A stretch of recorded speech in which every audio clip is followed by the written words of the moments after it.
But some of the big red flags that it's time to incorporate, even if some of the other little nuances aren't lining up, is if you really have a need to limit your personal liability, that can be one of the things that pushes you to incorporate, maybe when on paper it's still not going to have huge tax savings, but you really do need to limit that personal liability. That's kind of one of the more obvious signs.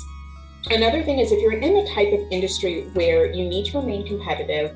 if you're making bids on projects and stuff like that, sometimes there are companies that just simply will not work with you if you're not incorporated for a variety of reasons. So if you're in an industry where you're kind of being limited as in terms of how much you can grow because you're not able to stay competitive in that way, it might push you to be needing to incorporate a little bit earlier.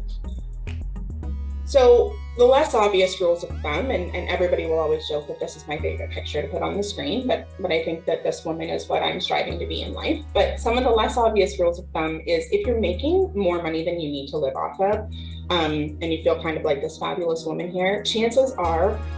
you're ready to breach the step into incorporation, because your tax savings are probably going to be more than what you're going to be facing in terms of the increased administration, tax, and legal fees that Michelle kind of alluded to earlier.